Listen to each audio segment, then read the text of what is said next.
بسم اللہ الرحمن الرحیم۔ السلام علیکم۔ کیسے ہو ڈیوس؟ چرچ کا انتظام کیسا چل رہا ہے؟ ولیم نے کہا۔ ڈیوس نے جواب دیا، بہت اچھا چل رہا ہے۔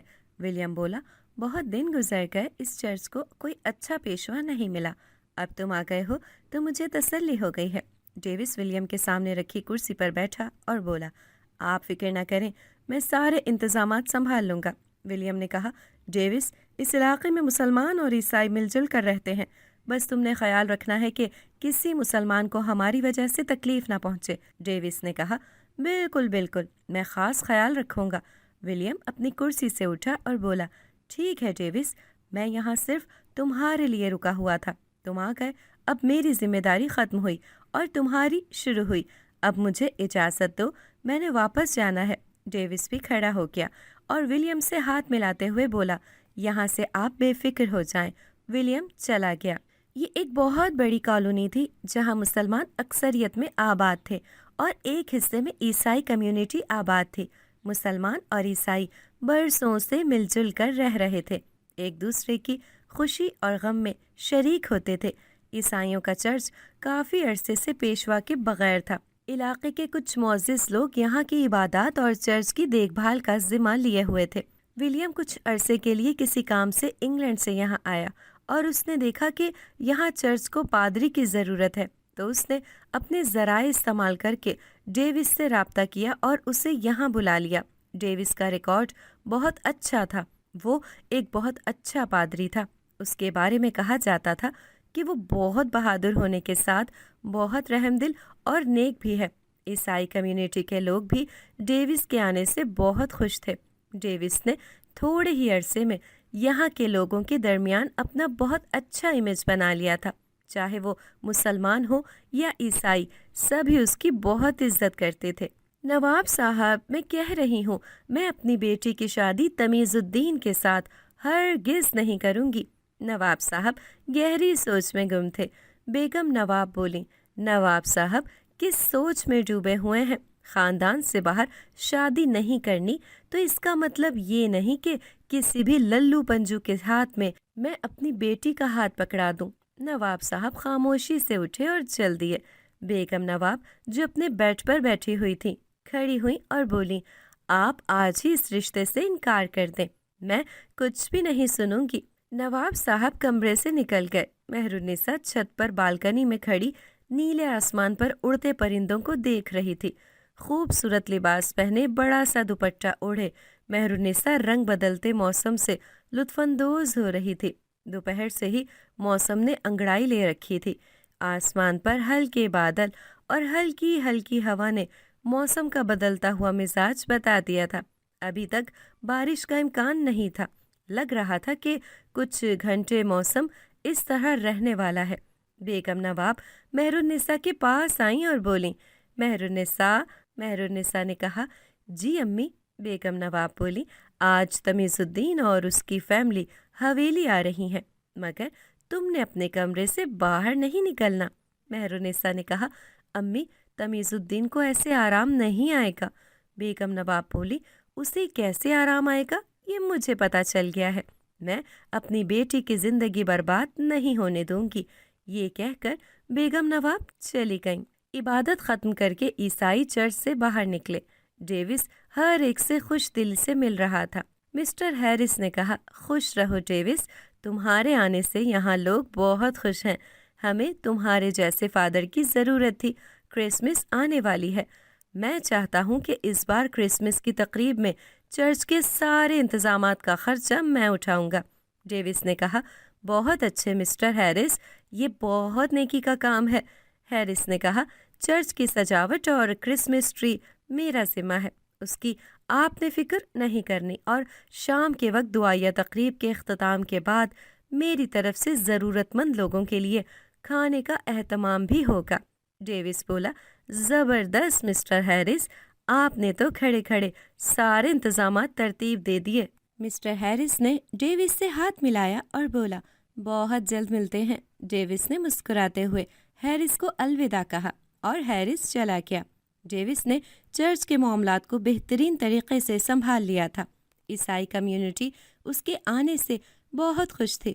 نہ صرف چرچ کے معاملات بلکہ لوگ اس سے اپنے کاروباری اور سماجی مسائل میں بھی ڈیوس سے مشورہ کرتے، لیکن دوسری طرف اچھے اور برے لوگ ہر جگہ موجود ہوتے ہیں۔ اچھائی یا برائی کسی ایک مخصوص مذہب، رنگ، زبان یا قوم کے ساتھ جوڑنا ناانصافی ہے، کیونکہ شر ہر طرف ہی اپنے پنجے گاڑنے میں مصروف ہوتا ہے۔ شر اور خیر کے درمیان جنگ ازل سے جاری ہے اور ابد تک جاری رہے گی۔ میکائل اور ابراہم ہوٹل میں بیٹھے چائے پی رہے تھے۔ میکائل نے ابراہم سے کہا، چرچ کو بنانے اور عیسائی کمیونٹی کو یہاں آباد کرنے میں ہمارے آباء و اجداد کی محنت ہے۔ میں ولیم سے کہتا رہا کہ میرا بھائی چرچ کے انتظامات اور عبادات کو اچھی طرح سنبھال سکتا ہے، مگر ولیم نے میری ایک نہ مانی۔ وہ ہمیشہ ایک ہی بات کہتا، نہیں، چرچ کو پڑھے لکھے، باشعور اور سمجھدار فادر کی ضرورت ہے۔ اب تم بتاؤ، کیا یہ ہماری بے عزتی نہیں ہے؟ اتنی بڑی کمیونٹی ہے ہماری اور ہم میں کوئی اتنا سمجھدار نہیں ہے کہ ڈیوس کو خاص طور پر بیت اللحم کی مقدس سرزمین سے بلایا گیا ہے۔ ٹھیک ہے، وہ سرزمین ہمارے لیے بڑی عزت و تکریم کی جگہ ہے، مگر ابراہم بولا، سننے میں یہ بھی آ رہا ہے کہ ڈیوس تھوڑے عرصے کے لیے آیا ہے، پھر چلا جائے گا۔ تم پریشان مت ہو۔ میکائل بولا، نہیں، مجھے تمہاری مدد کی ضرورت ہے۔ ابراہم نے کہا، کیسی مدد؟ تمیز الدین اپنی والدہ کے ساتھ ڈرائنگ روم میں بیٹھا ہی تھا کہ بیگم نواب ڈرائنگ روم میں آئیں اور نواب صاحب سے بولیں، نواب صاحب، میں نے آپ سے کہا نہیں تھا کہ مہمانوں کو بلانے سے پہلے مجھ سے پوچھ لیجئے گا؟ نواب صاحب بولے، بلقیس بیگم، آپ بیٹھیں تو صحیح۔ تمیز الدین کی والدہ نے کہا، بیگم نواب، آپ پرانی باتوں کو دل سے لگا کر بیٹھی ہیں، آخر کب تک آپ قطع تعلق رکھیں گی؟ بیگم نواب نے کہا، میں نے جو کہنا تھا میں وہ پہلے ہی کہہ چکی ہوں۔ نواب صاحب، میری بیٹی کے لیے نوابوں میں رشتہ نہیں ہے، تو نوابوں سے باہر کسی شریف آدمی کے ساتھ بیاہ دیں۔ یہ سن کر تمیز الدین کی والدہ نے کہا، یہ آپ کیا کہہ رہی ہیں بیگم نواب؟ ہمارے خاندان میں آج تک خاندان سے باہر شادی نہیں کی گئی۔ آپ نواب صاحب کو کون سا رستہ دکھا رہی ہیں؟ پہلے ہی ہمارے خاندان میں… بیگم نواب غصے سے بولی، تسکین بیگم رک کیوں گئی؟ بولیں کہ میں اس خاندان سے باہر کی ہوں۔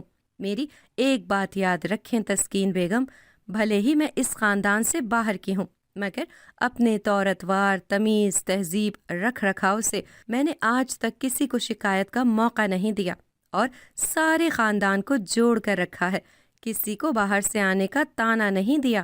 میں میری بیٹی کی شادی آپ کے بیٹے سے نہیں کروں گی، یہ میرا آخری فیصلہ ہے۔ یہ کہہ کر بیگم نواب چل پڑیں۔ ان کے تیور دیکھ کر سبھی کھڑے ہو گئے۔ نواب صاحب نے بیگم نواب کو پکارا، مگر بیگم نواب نے کوئی جواب نہیں دیا اور مہر النساء کے کمرے میں آ گئیں۔ تمیز الدین کی والدہ نے بیگم نواب کے تیور دیکھے تو صوفے سے اٹھ کر کھڑی ہو گئیں اور بولیں، چلو تمیز الدین، اب یہاں بیٹھنے کا کوئی جواز نہیں بچا۔ نواب صاحب نے کہا، میں معذرت چاہتا ہوں بلقیس بیگم، آج کل پریشان… تمیز الدین کی والدہ نے نواب صاحب کی بات کاٹتے ہوئے کہا، نواب صاحب، بات محض پریشانی کی نہیں ہے۔ آپ کی بیگم کا تعلق ہمارے جیسے اونچے خاندان سے ہوتا تو انہیں خاندان کے رکھ رکھاؤ کا علم ہوتا۔ چلو تمیز الدین۔ تمیز الدین جانے کے لیے تیار نہیں تھا، مگر اسے ماں کے سامنے انکار کی ہمت نہ ہوئی اور وہ بھی ماں کے پیچھے خاموشی سے چل پڑا۔ بیگم نواب کمرے میں بے چینی سے ٹہل رہی تھیں۔ مہر النساء نے کہا، امی بیٹھ جائیں، اتنی ٹینشن مت لیں۔ اتنے میں نواب صاحب کمرے کے اندر آئے اور بولے، بلقیس بیگم، آپ پڑھی لکھی ہیں، آپ کو ایسا رویہ نہیں جچتا۔ تمیز الدین مہر النساء کو پسند کرتا ہے، مجھے یقین ہے وہ ہماری بیٹی کو خوش رکھے گا۔ بیگم نواب نے کہا، نواب صاحب، ہماری بیٹی تعلیم یافتہ ہے اور وہ… نواب صاحب بولے، بلقیس بیگم، سمجھنے کی کوشش کرو، خوشیوں کا تعلق تعلیم سے نہیں ہوتا ہے، خوشیوں کا تعلق دل سے ہوتا ہے، پسند ناپسند سے ہوتا ہے۔ بیگم نواب نے کہا، اوہ اچھا، ایک کم تعلیم یافتہ شخص جو اپنی ماں کے سامنے ہاتھ باندھے کھڑا رہتا ہے، وہ میری بیٹی کو خوش رکھے گا اور تسکین بیگم میری بیٹی کو خوش رہنے دے گی۔ نواب صاحب، آپ جاگتے میں خواب دیکھتے ہوں گے، مگر میں نہیں دیکھتی۔ یہ سن کر نواب صاحب بیزاری کے انداز میں کمرے سے باہر نکل گئے۔ بیگم نواب نے کہا، اس خاندان میں جو میرے ساتھ سلوک کیا گیا، میری جگہ کوئی اور ہوتی تو کب کا یہ گھر چھوڑ کر جا چکی ہوتی۔ یہ میں ہوں کہ میں نے صبر، برداشت اور خدمت کر کے اس چوکھٹ پر پڑے رہنے کو ترجیح دی۔ مہرالنساء، تم فکر نہ کرو، میں اپنی بیٹی کو اپنی جیسی زندگی جینے کے لیے آگ میں نہیں جھونکوں گی۔ یہ کہہ کر بیگم نواب کمرے سے چلی گئیں۔ مہرالنساء نے مجھے کہا، مارہا تم جاؤ، امی اور بابا دونوں ہی ٹینشن میں ہیں، میں تمہیں پیغام بھجواؤں گی، پھر ہم اکٹھے جائیں گے۔ میں نے کہا ٹھیک ہے مہرالنساء، میں انتظار کروں گی۔ میں حویلی سے نکل آئی۔ میں عیسائی گھرانے سے تعلق رکھتی ہوں، جبکہ مہرالنساء کا تعلق مسلمان گھرانے سے ہے۔ مہرالنساء علاقے کے نواب کی بیٹی ہیں۔ نواب صاحب خاندانی نواب ہیں۔ چونکہ وقت گزرنے کے ساتھ ساتھ اب ان کے خاندان میں جاہو جلال کی وہ بات نہیں رہی، مگر ظاہر ہے ان کی جو حیثیت ہے کوئی اسے جھٹلا نہیں سکتا۔ مہرالنساء اور میرا بچپن کا ساتھ ہے، ہم نے ایک ہی اسکول اور کالج سے تعلیم حاصل کی۔ وقت گزرنے کے ساتھ ساتھ ہماری دوستی بڑھتی چلی گئی۔ کالج ختم ہوئے 4 سال بیت چکے تھے، مگر ہماری دوستی آج بھی قائم ہے۔ تمیز الدین نواب صاحب کے خاندان کا آخری چشم و چراغ ہے جو مہرالنساء کا ہم عمر ہے، لیکن بیگم نواب مہرالنساء کے ساتھ اس کی شادی کے خلاف ہیں۔ اس کی 2 وجوہات ہیں۔ نمبر 1 کہ تمیز الدین صرف پرائمری پاس ہے۔ خاندانی دولت اور وجاہت ہوتے ہوئے اس نے تعلیم حاصل کرنا ضروری نہیں سمجھا۔ دوسرا، نواب صاحب نے خاندان کی مخالفت مول لے کر بلقیس بیگم کے ساتھ پسند کی شادی کی۔ پورا خاندان نواب صاحب کے خلاف ہو گیا۔ بلقیس بیگم کو خاندان میں جگہ بنانے کے لیے بہت تکدو کرنا پڑی۔ مہرالنساء کا چھوٹا بھائی بھی ہے، وہ اعلیٰ تعلیم حاصل کرنے کے لیے ملک سے باہر گیا ہوا ہے۔ نواب صاحب کے 2 بچے ہیں اور دونوں ہی بہت قابل ہیں۔ بیٹا بھی اپنی قابلیت کی بنا پر باہر گیا ہے۔ بلقیس بیگم کی شادی کے 5 سال تو اولاد ہی نہ ہوئی، اور 5 سالوں میں تو ایسے حالات رہے کہ نواب صاحب کا اب گھر ٹوٹا تو کب ٹوٹا۔ پھر مہرالنساء پیدا ہوئی تو کچھ حالات میں نرمی آئی، مگر پھر یہ گلے شکوے شروع ہو گئے کہ بیٹی کیوں پیدا ہوئی، بیٹا کیوں پیدا نہیں ہوا۔ بس خیر 2 سال تو جیسے تیسے گزرے۔ آخر نواب صاحب کا بیٹا پیدا ہوا، ان کا وارث پیدا ہوا تو جیسے ابلے ہوئے پانی میں سکون آ گیا۔ خاندان والوں کو چپ لگ گئی۔ ادھر نواب صاحب کی ماں جو بلقیس بیگم کی سب سے بڑی مخالف تھیں، وہ بھی دنیا سے چل بسیں۔ بس پھر کہیں جا کر بلقیس بیگم نے سکھ کا سانس لیا۔ تمیز الدین کی ماں نے بھی بلقیس بیگم کے ساتھ کم نہ کی، ہمیشہ بھری محفل میں بیٹھ کر انہیں غیر خاندانی ہونے کا طعنہ دینے کا کوئی موقع ہاتھ سے جانے نہیں دیا۔ اسی لیے تو بلقیس بیگم ان کے اتنے خلاف ہیں۔ اور کچھ بھی ہو جائے، بلقیس بیگم مہرالنساء کا رشتہ تمیز الدین کے ساتھ تو ہرگز نہیں کریں گی۔ میں گھر پہنچی۔ ایک تو کرسمس کی آمد تھی، ہر کوئی خوش نظر آ رہا تھا اور کرسمس کی تیاریوں میں لگا ہوا تھا۔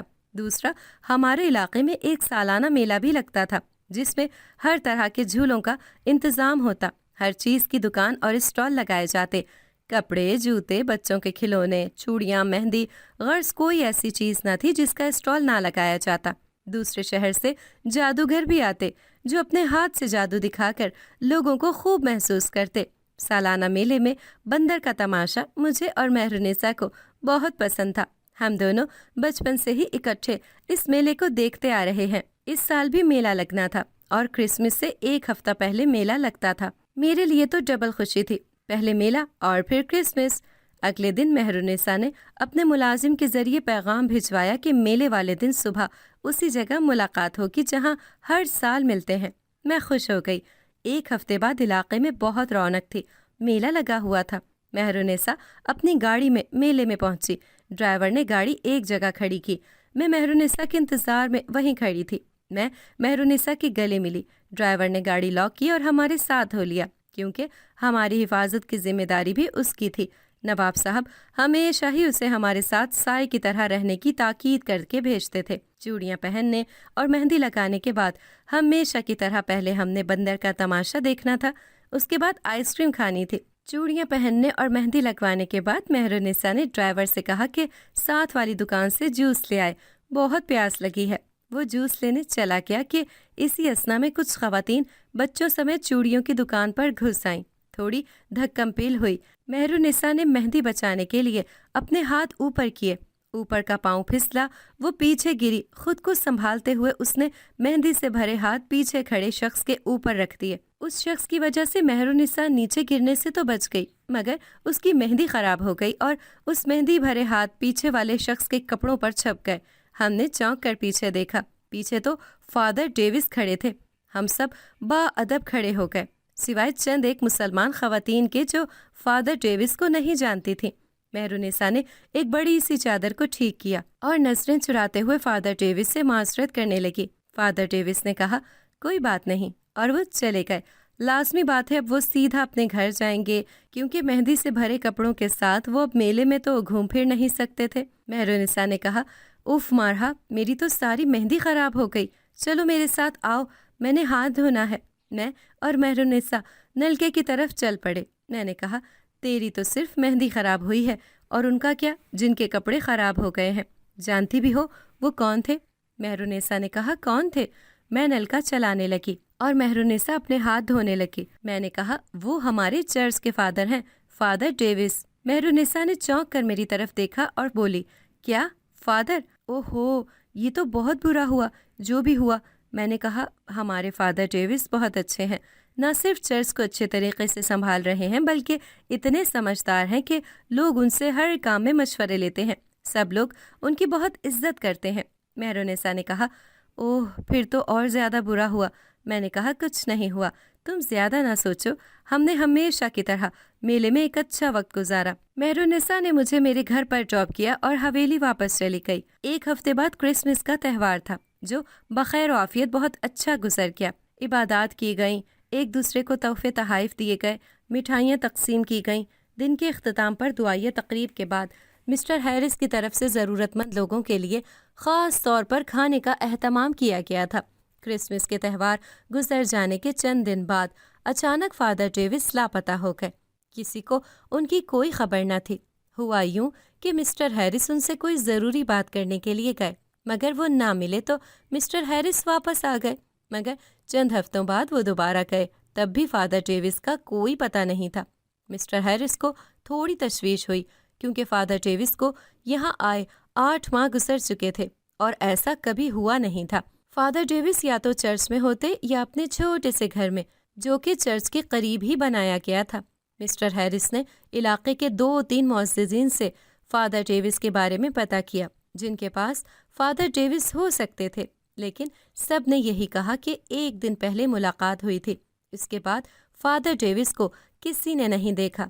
یہ خبر سب کے لیے ہی تشویشناک تھی، لہٰذا سبھی فادر ڈیوس کو ڈھونڈنے میں مصروف ہو گئے، مگر فادر ڈیوس کا کہیں کوئی پتہ نہ چل سکا۔ علاقے کے معززین اس سوچ میں پڑ گئے کہ کیا اس بارے میں ولیم کو آگاہ کیا جائے، لیکن کچھ معززین نے مشورہ دیا کہ نہیں، انہیں مسٹر ولیم کو فی الحال اس بارے میں کچھ بھی بتانے کی ضرورت نہیں، پہلے ہمیں خود انہیں تلاش کرنا چاہیے۔ ادھر فادر ڈیوس کی آنکھ کھلی تو وہ بیڈ پر لیٹے ہوئے تھے۔ وہ آنکھیں ملتے ہوئے اٹھ بیٹھے اور سوچنے لگے کہ یہ کون سی جگہ ہے۔ پھر انہیں یاد آیا کہ ایک دن پہلے رات 11 بجے کے بعد وہ چرچ بند کر کے گھر پہنچے ہی تھے کہ دروازے کے اندر داخل ہوتے ہی کسی نے ان کے چہرے پر کپڑے سے بنا تھیلا پہنا کر انہیں قابو کر لیا۔ چند لمحوں بعد ہی ان پر غنودگی طاری ہونے لگی اور اس کے بعد ان کے ساتھ کیا ہوا انہیں کچھ بھی علم نہیں تھا۔ یقیناً وہ بے ہوش ہو چکے تھے۔ فادر ڈیوس بستر سے اترے، کمرے میں 0 کا بلب جل رہا تھا۔ وہ دروازے کے پاس پہنچے، دروازہ کھولنے کی کوشش کی مگر دروازہ باہر سے بند تھا۔ انہوں نے دروازے پر دستک دینا شروع کر دی مگر کوئی نہ آیا۔ آخر تھک ہار کر وہ واپس بستر پر آ بیٹھے۔ میں گھر کے روزمرہ کاموں میں مصروف تھی۔ اچانک گھر کا دروازہ کھلا اور مہرالنساء گھر کے اندر داخل ہوئی۔ نواب صاحب کے خاندان اور پردہ دار ہونے کی وجہ سے وہ بہت کم ہی میرے گھر آتی تھی۔ میں نے اسے دیکھا اور حیران رہ گئی۔ میں نے اسے بیٹھک میں بٹھایا۔ وہ بولی، مارہا، میں صرف 5 منٹ کے لیے آئی ہوں تمہاری خیریت دریافت کرنے، تم جو کئی دن سے آئی نہیں۔ میں نے کہا، ہاں، دراصل کمیونٹی میں ٹینشن بنی ہوئی ہے، فادر ڈیوس لاپتہ ہو گئے ہیں، نہ جانے کہاں چلے گئے ہیں۔ ابا بھی کمیونٹی کے معززین کے ساتھ انہیں ڈھونڈنے میں مصروف ہیں، لیکن تاحال کچھ پتہ نہیں چل سکا۔ مہرالنساء یہ کہتے ہوئے کھڑی ہو گئی اور بولی، وقت نکال کر شام کو آنا، تم سے ضروری بات کرنی ہے۔ اتنے میں امی بیٹھک میں آئیں اور مہرالنساء کو بٹھاتی رہیں، مگر اس نے کہاں بیٹھنا تھا، اس نے اجازت لی اور چلی گئی۔ میں شام کے وقت مہرونیسا کی طرف گئی۔ پتہ چلا کہ اس کے بابا نے اس کا رشتہ زبردستی تمیز الدین کے ساتھ طے کر دیا ہے۔ گھر میں پہلی بار اس مسئلے کو لے کر مہرونیسا کے والدین کا آپس میں بہت جھگڑا ہوا۔ نواب صاحب کے مطابق مہرونیسا کے جوڑ کا خاندان میں کوئی رشتہ نہیں تھا۔ جو تھے وہ مہرونیسا سے یا تو بہت چھوٹے تھے یا بہت بڑے، اور خاندان سے باہر شادی ممکن نہیں تھی۔ لہٰذا بیٹی کو عمر بھر باپ کی دہلیز پر بٹھائے رکھنے سے بہتر تھا کہ اسے رخصت کر دیا جائے۔ مہرونیسا بہت کم روتی تھی، مگر آج وہ بہت رو رہی تھی۔ بیگم نواب بہت پریشان تھی۔ پریشانی میں بیگم نواب نے اپنے بیٹے کو انگلینڈ فون کر دیا تھا کہ ہمیں اپنے پاس بلا لو، اب ہم یہاں نہیں رہیں گے۔ ایک عجیب کنفیوز ماحول بنا ہوا تھا۔ مجھے تو خود سمجھ نہیں آ رہی تھی کہ اس کنفیوژن کا حل کیا نکلے گا۔ میں نے مہرونیسا کو بہت تسلی دی، حوصلہ دیا اور گھر آ گئی۔ گھر پہنچی تو پتہ چلا فادر ڈیوس واپس آ گئے ہیں۔ ابا نے بتایا کہ وہ اپنے کسی رشتہ دار کے گھر گئے ہوئے تھے۔ سب نے سکھ کا سانس لیا۔ چند دن بعد پتہ چلا کہ میکائل کے گھر میں روزانہ ہی زہریلے سانپ نکل آتے ہیں، لیکن جو ہی انہیں مارنے کی کوشش کی جاتی ہے وہ غائب ہو جاتے ہیں۔ کئی دن یہ ہوتا رہا۔ اس کے بعد تو نہ صرف میکائل کے گھر بلکہ ارد گرد کے گھروں میں بھی خوف و ہراس پھیل گیا، مگر اگلے ہی دن سانپ نکلنا بند ہو گئے۔ نہ صرف مسٹر میکائل نے سکھ کا سانس لیا بلکہ ان کے ارد گرد کے لوگوں نے بھی۔ ابراہم اور میکائل کی بہت اچھی دوستی تھی۔ 2 دن سے سانپ نہ نکلا تھا، لیکن ابراہم میکائل کے گھر پہنچ گیا اور اس سے کہنے لگا، میرا خیال ہے کہ آج پھر سانپ ڈھونڈتے ہیں، گھر سے باہر ارد گرد ڈھونڈتے ہیں۔ میکائل نے کہا، ابراہم مجھ سے ایک غلطی ہو گئی ہے۔ ابراہم نے کہا، کیسی غلطی؟ میکائل نے کہا، میں نے فادر ڈیوس کو اغوا کر لیا تھا۔ ابراہم چلایا، کیا؟ میکائل نے کہا، آہستہ بول، میرے دوست کوئی سن لے گا۔ ابراہم بولا، یہ تو نے کیا کر دیا؟ اپنے ہی مذہبی پیشوا کو اغوا کر لیا، وہ بھی صرف حسد میں؟ کمیونٹی کے لوگوں کو پتہ چل گیا تو تجھے لوگ چھوڑیں گے نہیں۔ میکائل نے کہا، ابراہم مجھ سے غلطی ہو گئی ہے، اب میری مدد کر کہ میں اپنی اس غلطی کو درست کر سکوں۔ میکائل نے ابراہم کو ساتھ لیا اور مارکیٹ کی طرف چل پڑا۔ مارکیٹ میں میکائل کا غلے کا گودام تھا۔ گودام کے اندر بھی تہہ خانے میں ایک کمرہ بنایا گیا تھا جسے آرام کرنے اور مہمانوں کو وہاں بٹھانے کے لیے استعمال کیا جاتا تھا۔ وہ گودام میں پہنچے اور سیڑھیاں اترتے تہہ خانے والے کمرے میں چلے گئے۔ دونوں نے اپنے منہ کو ڈھانپا۔ میکائل نے جیسے ہی کمرے کا دروازہ کھولا، بستر پر ڈیوس لیٹا ہوا تھا۔ انہیں دیکھتے ہی ڈیوس اٹھ کھڑا ہو گیا اور بولا، تم لوگ کون ہو اور مجھے یہاں کیوں بند کر رکھا ہے؟ ڈیوس ان دونوں کی طرف بڑھا، مگر وہ دونوں جلدی سے کمرے سے باہر نکلے اور دروازہ بند کر دیا۔ ڈیوس دروازہ کھٹکھٹانے لگا، مگر انہوں نے دروازہ نہ کھولا۔ وہ گودام سے باہر نکلے اور میکائل نے گودام کا دروازہ بند کر دیا۔ ابراہم بولا، میکائل، جو بے وقوفی تو نے کر دی ہے، تیری یہ بے وقوفی تجھے اس کمیونٹی سے نکلوا دے گی۔ میکائل بے حد پریشان تھا۔ وہ دونوں باتیں کرتے چرچ کے سامنے سے گزرے کہ ٹھٹک کر رک گئے۔ چرچ کے سامنے فادر ڈیوس مسٹر ہیرس کے ساتھ بڑے انہماک سے بات چیت کر رہا تھا۔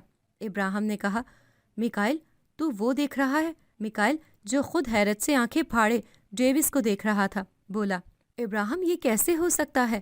اسی دوران مسٹر ہیرس نے ڈیوس سے ہاتھ ملایا اور اپنی بائک پر بیٹھا اور چلا گیا۔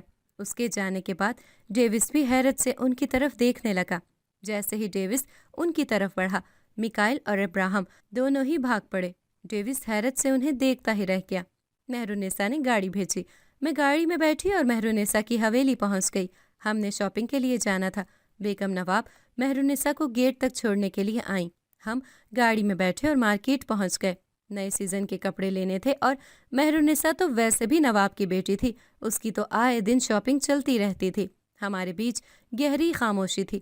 میں نے خاموشی توڑی اور بولی، کیا ہوا مہرو، تم بہت خاموش ہو؟ وہ بولی، ہاں بس حالات ہی ایسے ہیں۔ پہلی بار ایسا ہوا ہے کہ امی اور بابا آپس میں بات چیت نہیں کرتے ہیں۔ بابا نے رشتہ تو طے کر دیا ہے، مگر امی کی زبردست مخالفت کی وجہ سے بات آگے نہیں بڑھ رہی ہے۔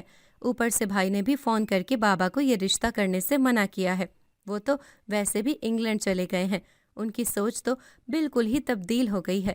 کہتے ہیں اس خاندانی سسٹم سے نکلیں، لوگوں کو ان کی شرافت اور محبت کی بنا پر اپنائیں، صرف خاندان پر آیا ہونے پر ریجیکٹ نہ کریں۔ میں نے کہا، کیا واقعی؟ پھر کیا کہا نواب انکل نے؟ مہرو بولی، کیا کہنا ہے؟ انہوں نے بھائی کے ساتھ بھی بات کرنا بند کر دی ہے اور امی سے کہا ہے کہ امی نے سب کو اپنے ساتھ ملا لیا ہے۔ بابا نے ایک شادی خاندان سے باہر کی تھی، وہ آج تک کسی نہ کسی شکل میں خاندان والوں کی ناراضگی بھگت رہے ہیں۔ اب وہ یہ تجربہ دوبارہ دہرانے سے ڈرتے ہیں۔ مارکیٹ آ گئی، ڈرائیور نے پارکنگ میں گاڑی پارک کی، ہم گاڑی سے اترے۔ مہرو بڑی چادر سے نقاب کیا کرتی تھی، اس نے اپنا بڑا سا دوپٹہ اپنے سر پر اچھی طرح ٹکایا، ایک ہاتھ سے نقاب کرتے ہوئے ہم دونوں کپڑے کی دکان میں چلے گئے۔ ہم کپڑے دیکھنے لگے کہ اسی اثنا میں مہرو کی نظر ساتھ والے شخص پر پڑی۔ یہ تو چرچ کے فادر ڈیوس تھے۔ مہرو نے انہیں پہچان لیا، انہوں نے بھی ہمیں پہچان لیا۔ مہرو نے اپنی نظریں جھکا لیں اور بولی، وہ میں اس دن کے لیے آپ سے معذرت چاہتی ہوں، میرا قصور نہیں تھا، وہ تو میرا پاؤں پھسل گیا تھا۔ ڈیوس نے مسکراتے ہوئے کہا، جی مجھے پتہ چل گیا تھا کہ آپ کی غلطی نہیں ہے، آپ فکر نہ کریں، آپ کے ہاتھوں کی مہندی کے نشان کپڑے دھلوانے کے بعد بھی اب تک نہیں اترے۔ جب میں اپنے وہ کپڑے دیکھتا ہوں تو آپ کی یاد آ جاتی ہے۔ یہ سنتے ہی مہرو اور میں نے ڈیوس کی طرف چونک کر دیکھا۔ وہ مسکرائے اور چلے گئے۔ فادر ڈیوس کی آنکھوں میں ایک میٹھی چمک تھی جو ہمیں واضح طور پر نظر آ رہی تھی۔ مہرو تو ساکت کھڑی ڈیوس کو جاتے ہوئے دیکھ رہی تھی۔ میں نے مہرو کے کندھے پر اپنا بازو رکھا اور بولی، مہرو میں اکیلی حیران ہوں یا تم بھی ہو؟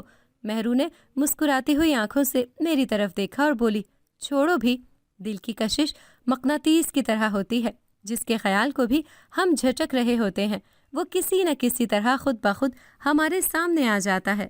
مگر مہرونیسا اور ہمارے بیچ جو سب سے بڑی دیوار حائل تھی وہ مذہب کی تھی، اور مذہب کی اگر نہ بھی ہوتی تو نواب صاحب کی ناک خاندان سے باہر رشتہ کرنے میں ہی گھس جاتی۔ خیر یہ اب ان کی خاندانی روایت تھی جسے اب وہ ہر قیمت پر قائم رکھنا چاہتے تھے۔ ایک دن بڑا عجیب واقعہ ہوا۔ شام کے بعد مہرو چھت کی بالکنی میں بیٹھی ہوئی تھی۔ اسے شام کے بعد بالکنی میں بیٹھنا پسند تھا کہ اچانک تیز ہوا چلنے لگی۔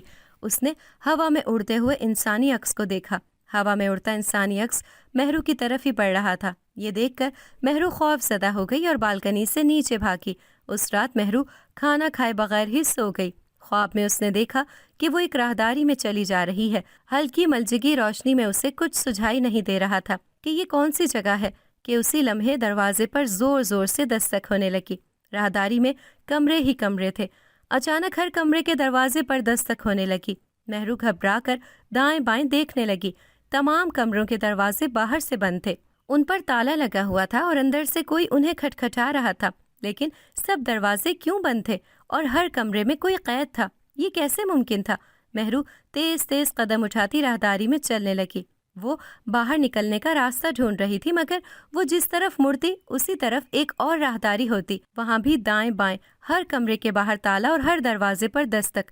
دستک کی شور کی وجہ سے مہرو نے اپنے دونوں ہاتھ اپنے دونوں کانوں پر رکھ لیے، مگر ایک گول چکر کھانے کے بعد جب اس نے غور کیا تو وہ وہیں کھڑی تھی جہاں سے اس نے چلنا شروع کیا تھا۔ اچانک ایک کمرے کی کھڑکی کھلی۔ کھڑکی کی سلاخوں کو ہلاتے ہوئے کسی نے کہا، اس تالے کو توڑ دو۔ مہرو نے ڈر کر کھڑکی کی طرف دیکھا، غور کیا تو یہ تو چرچ کے فادر ڈیوس تھے۔ مہرو حیرت کے مارے چند قدم پیچھے ہٹی۔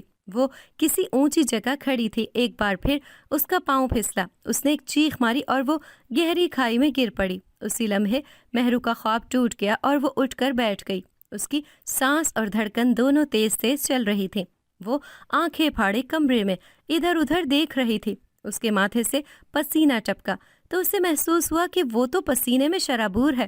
اس نے اپنے ماتھے کا پسینہ صاف کیا اور اٹھ کر پنکھا چلا دیا۔ وہ کافی دیر بیڈ سے ٹیک لگائے اپنی سانسیں بحال کرتی رہی۔ میکائل اور ابراہم گودام میں سر جوڑے بیٹھے ہوئے تھے۔ ابراہم نے کہا، میکائل تم نے یہ کام کر کے بہت بڑی غلطی کی ہے، تم تھوڑا سا تو صبر کر لیتے۔ تمہارا بھائی پوپ بننے کی تعلیم حاصل کر رہا ہے، یقیناً تعلیم حاصل کرنے کے بعد چرچ کے انتظامات اس نے ہی سنبھالنے تھے۔ تمہاری جلد بازی ہمیشہ تمہیں نقصان پہنچاتی ہے۔ ڈیوس بہت دور سے آیا ہے، کیا معلوم وہ خود بخود جلد از جلد یہاں سے جانا چاہتا ہو۔ ہمیں کسی کے بارے میں رائے قائم کرنے سے پہلے کم از کم اس سے بات کر لینی چاہیے، یا کوئی قدم اٹھانے سے پہلے کسی قریبی سے مشورہ کر لینا چاہیے۔ 20 دن بعد تمہارا بھائی اپنی تعلیم مکمل کر کے واپس آ رہا ہے۔ اگر اسے یہ پتا چلا تو کیا وہ تمہاری اس حرکت کی حمایت کرے گا؟ کبھی بھی نہیں کرے گا۔ میکائل نے کہا، ابراہم میرے دوست، میرے بھائی، کوئی رستہ تو نکالو، یا ایسا کرتے ہیں کہ تہہ خانے میں چلتے ہیں، میں خود ڈیوس کو ساری حقیقت صاف صاف بتا دیتا ہوں اور ان کے پاؤں پکڑ کر ان سے معافی بھی مانگ لوں گا۔ ابراہم نے کہا پہلے تو ضروری بات یہ ہے کہ میرے بھائی تہہ خانے میں فادر ڈیوس بند ہے تو وہاں چرچ میں ہم نے کس کو دیکھا ہے؟ میکائل نے کانپتے ہوئے کہا یار میرا خیال ہے میں نے فادر ڈیوس کو ہلکا لے لیا تھا، وہ تو بہت پہنچے ہوئے ہیں۔ ابراہم نے میکائل کی یہ حالت دیکھی تو بولا اچھا ایسا کرتے ہیں، تم نے کل رات سے کچھ نہیں کھایا، ہوٹل جاتے ہیں، وہاں کھانا کھاتے ہیں، مشورہ کرتے ہیں، تم تھوڑا ریلیکس بھی ہو جاؤ، پھر جیسا کہو گے ویسا کر لیں گے۔ میکائل جا تو نہیں رہا تھا مگر ابراہیم اسے زبردستی لے گیا۔ وہ گودام سے نکلے۔ ابراہیم نے کہا گودام کھلا رہنے دو، ہم ابھی واپس آ جائیں گے۔ وہ چلے گئے۔ تھوڑی دیر بعد مہرو کی گاڑی گودام کے سامنے سے گزری۔ اس نے ڈرائیور سے کہا گاڑی روکو۔ ڈرائیور نے گاڑی روکی۔ مہرو گاڑی سے نکلی۔ اس نے ڈرائیور سے کہا تم یہیں رکو، میں نے مکئی خریدنا ہے، ابھی آئی۔ ڈرائیور باہر ہی کھڑا ہو گیا۔ مہرو گودام کے اندر آئی۔ میکائل کا یہ گودام غلے کا گودام تھا، اندر کوئی نہیں تھا۔ جیسے ہی مہرو مڑنے لگی اسے دروازہ بجانے کی آواز آئی۔ وہ ٹھٹک کر رک گئی۔ دروازہ بجانے کی آواز مسلسل آ رہی تھی۔ وہ آواز کی سمت چل پڑی۔ اسے سیڑھیاں نیچے اترتی نظر آئیں۔ وہ سیڑھیوں سے نیچے اتری اور کمرے کا دروازے پر پہنچ گئی۔ کمرے کے باہر تالا نہیں تھا، صرف کنڈی لگی ہوئی تھی۔ اندر سے کوئی دروازے پر دستک دے رہا تھا۔ مہرو نے ڈرتے ڈرتے کنڈی کھول دی۔ دروازہ کھلا اور فادر ڈیوس کمرے سے باہر آ گئے۔ انہوں نے تو مہرو کو نہ پہچانا مگر مہرو انہیں حیرت سے دیکھ رہی تھی۔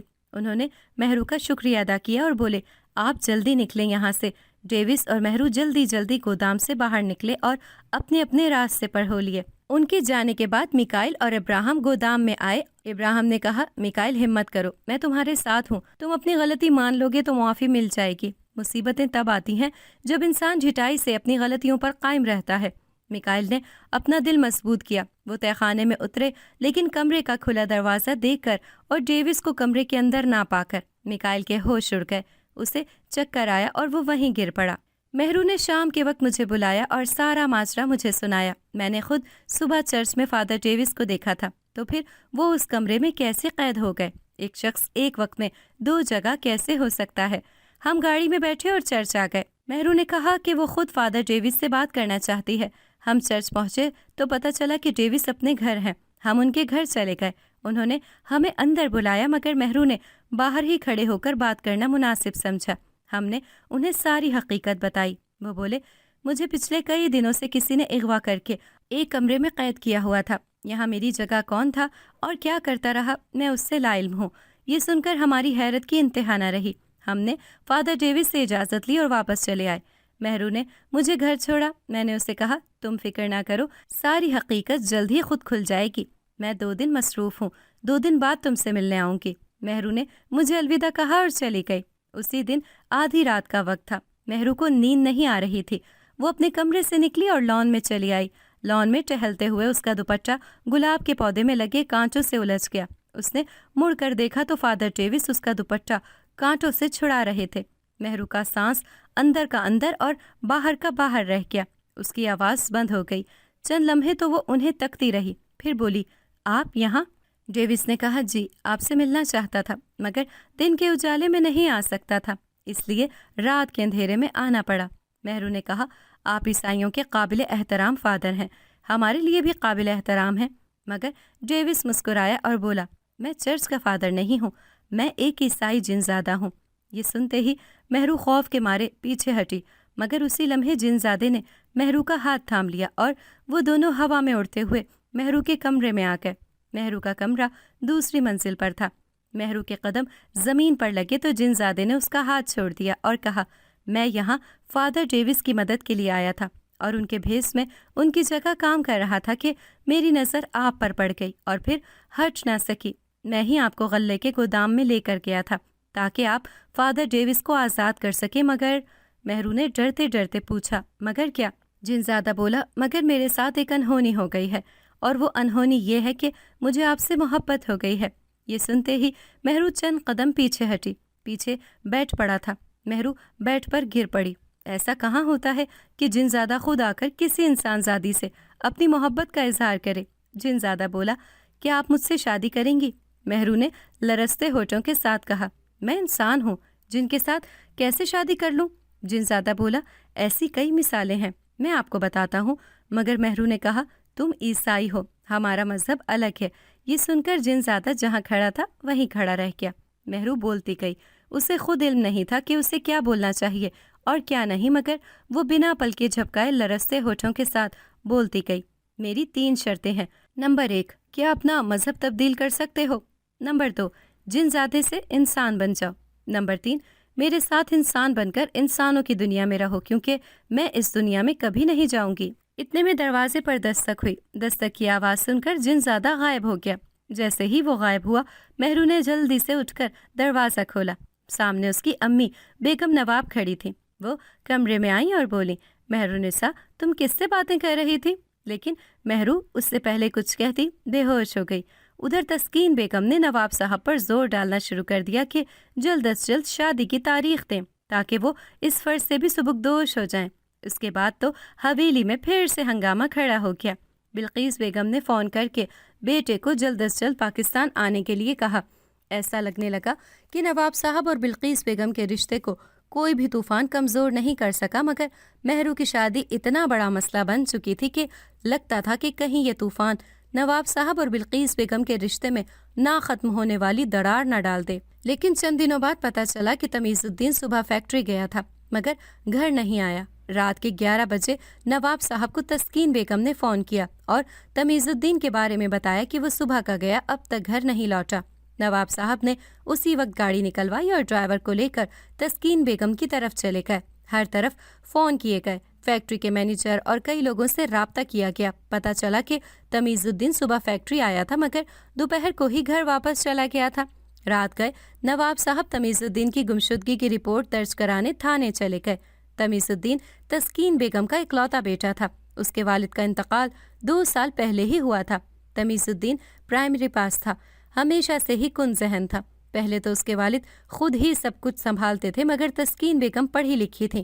وہ فیکٹری کا حساب کتاب خود دیکھتی اور اوپر کے معاملات تمیز الدین دیکھتا تھا۔ رات کے 3 بجے بلقیس بیگم بھی ان کا غم بانٹنے کے لیے حویلی پہنچ گئیں۔ تسکین بیگم کا تو رو رو کر برا حال تھا۔ 2 دن تو اسی طرح گزر گئے۔ پولیس بھی ہر جگہ تمیز الدین کو ڈھونڈ رہی تھی مگر تاحال ان کا کوئی پتہ نہ چلا۔ ڈیوس نے اپنے طور پر لوگوں سے بات چیت کی تو اسے علم ہوا کہ اس کے پیچھے کیا کچھ ہوتا رہا ہے، لیکن وہ کسی نتیجے پر نہ پہنچ سکا کیونکہ یہ اس کے لیے معمہ تھا کہ اس کی غیر موجودگی میں اس کا ہم شکل یہاں کون تھا۔ ڈیوس نے ولیم سے بات کرنے کا سوچا۔ ڈیوس نے فوری طور پر ولیم کے نام خط لکھ دیا۔ اس نے ساری صورتحال سے ولیم کو آگاہ کر دیا۔ چند دن بعد رات کے وقت ڈیوس چرچ بند کر کے اپنے گھر آ گیا۔ جیسے ہی وہ اپنے گھر میں داخل ہوا، گھر کے اندر میکائل اور ابراہم بیٹھے ہوئے تھے۔ ڈیوس انہیں دیکھ کر حیرت سے بولا، آپ لوگ میری اجازت کے بغیر اندر؟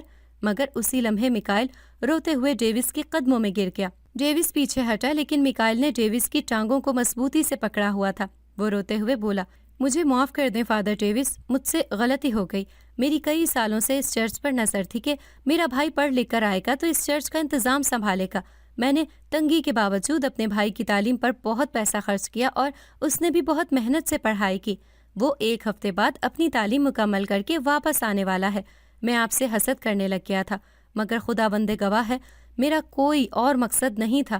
میں صرف آپ کو ڈرانا چاہتا تھا کہ آپ ڈر کر یہاں سے چلے جائیں اور میرا بھائی آپ کی جگہ یہاں آ جائے، مگر مجھے تو یہ سوچ سوچ کر شرم آ رہی ہے کہ مجھے تو میرا بھائی بھی معاف نہیں کرے گا۔ میں اسے کیسے اپنا منہ دکھاؤں گا؟ ڈیوس نے اسے اٹھایا اور بولا، میری غیر موجودگی میں یہاں میرا ہم شکل کون تھا؟ میکائل اور ابراہم یک زبان ہو کر بولے، ہمیں نہیں معلوم اس بارے میں، ہمیں کچھ نہیں پتا۔ ابراہم نے کہا، آپ کے ساتھ غلط حرکت کرنے کے بعد تو میکائل کے ساتھ کچھ عجیب واقعات ہوتے رہے ہیں۔ ہم خود پریشان تھے کہ ہمیں جلد از جلد آپ سے معافی مانگنی چاہیے۔ ڈیوس نے کہا، ٹھیک ہے، آپ لوگ جائیں اور مجھے کسی نتیجے پر پہنچنے دیں۔ میکائل بولا، خدا کے لیے مجھے معاف کر دیں ورنہ ہماری کمیونٹی کے لوگ مجھے نہیں چھوڑیں گے اور بدنامی الگ ہوگی۔ ڈیوس نے انہیں تسلی دی اور گھر بھیج دیا۔ ان کے جانے کے بعد ڈیوس اپنے بستر پر بیٹھا ہی تھا کہ عیسائی جنزادہ نمودار ہو گیا۔ ڈیوس نے اسے حیرت سے دیکھا اور کھڑا ہو گیا۔ جنزادہ ادب سے بولا، بیت اللحم سے آیا ہوں، مجھے ولیم نے آپ کی مدد کرنے کے لیے بھیجا تھا۔ جنزادہ ہوں، ولیم کا خادم ہوں۔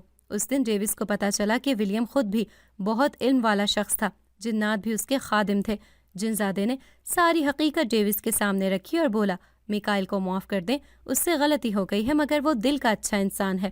ڈیوس مسکرایا اور بولا، ٹھیک ہے تم جاؤ، لیکن معصوم لڑکیوں کو ڈرانا چھوڑ دو۔ یہ سن کر جنزادے نے سر جھکا لیا اور غائب ہو گیا۔ ایک ہفتے بعد میکائل کا بھائی پوپ کی تعلیم حاصل کرنے کے بعد واپس آیا تو علاقے کے لوگوں نے اس کا شاندار استقبال کیا۔ علاقے کے لوگ خوش تھے کہ ان کی کمیونٹی سے بھی کسی کو یہ اعزاز حاصل ہوا ہے۔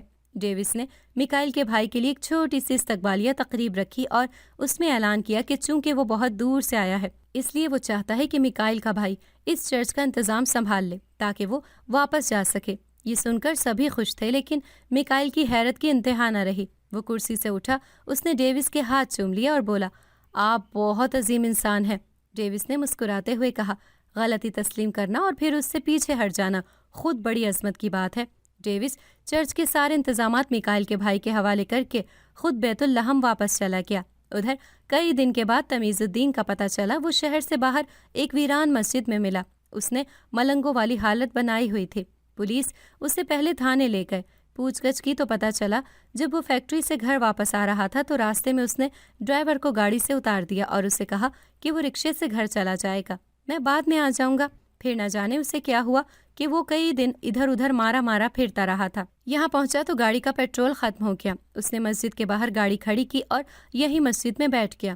اب حالت یہ تھی کہ 5 وقت کی نماز پڑھتا اور یہی مسجد میں بیٹھا رہتا۔ ارد گرد کے لوگ کھانا لا دیتے اور وہ کھانا کھا لیتا۔ خیر تمیز الدین کو گھر لایا گیا۔ اس نے گھر پہنچتے ہی مہرو کے ساتھ شادی کرنے سے انکار کر دیا۔ تسکین بیگم وجہ پوچھتی رہی لیکن وہ کوئی وجہ بتانے کے لیے تیار نہ تھا۔ تمیز الدین اور مہرونیسا کا رشتہ ختم ہو گیا۔ مہرونیسا کا بھائی بھی انگلینڈ سے واپس آ گیا۔ مرتے کیا نہ کرتے، مہرونیسا کا رشتہ شہر کے ایک بہت اچھے گھرانے میں پڑھے لکھے لڑکے سے کر دیا گیا اور شادی کی تاریخ طے پا گئی۔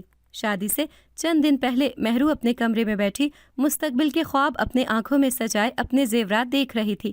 اسی لمحے ایک پرچھائی نمودار ہوئی۔ مہرو اسے دیکھ کر کھڑی ہو گئی۔ یہ پرچھائی جنزادے کی تھی۔ وہ بولا، میں اپنی دنیا میں واپس جا رہا ہوں۔ میں نے چھوٹی سی کوشش کی کہ وہاں آپ کی شادی نہ ہو جہاں آپ نہیں چاہتی۔ یہ سن کر مہرو حیران رہ گئی، یعنی تمیز الدین کی موجودہ حالت اس جنزادے نے کی تھی۔ میکائل کے بھائی نے چرچ کا انتظام سنبھال لیا تھا۔ بعد ازاں میکائل نے میرے ابا کے سامنے اپنی اس غلطی کا اعتراف بھی کیا جو انہوں نے ڈیوس کے ساتھ کیا تھا۔ بہرحال ابا کے مطابق غلطی تسلیم کر لینا اور معاف کر دینا دونوں ہی بڑے ضرف کی نشانیاں ہیں۔ میری بچپن کی سہیلی مہرونیسا کی 2 ماہ بعد شادی ہو گئی اور وہ پیا گھر سدھار گئی۔ مہرونیسا کی شادی نواب صاحب اور ان کے خاندان کے لیے ٹھنڈی ہوا کا جھونکا ثابت ہوئی۔ خاندان سے باہر شادی کرنے کے تصور کو تقویت ملی اور صدیوں سے چلی آئی روایت کا اختتام ہوا۔ اگر آپ کو ہماری آج کی کہانی پسند آئی ہے تو اسے لائک کریں، شیئر کریں اور چینل کو سبسکرائب کرنا مت بھولیے گا تاکہ آپ کو ہر نئی آنے والی ویڈیو کا نوٹیفیکیشن بر وقت ملتا رہے۔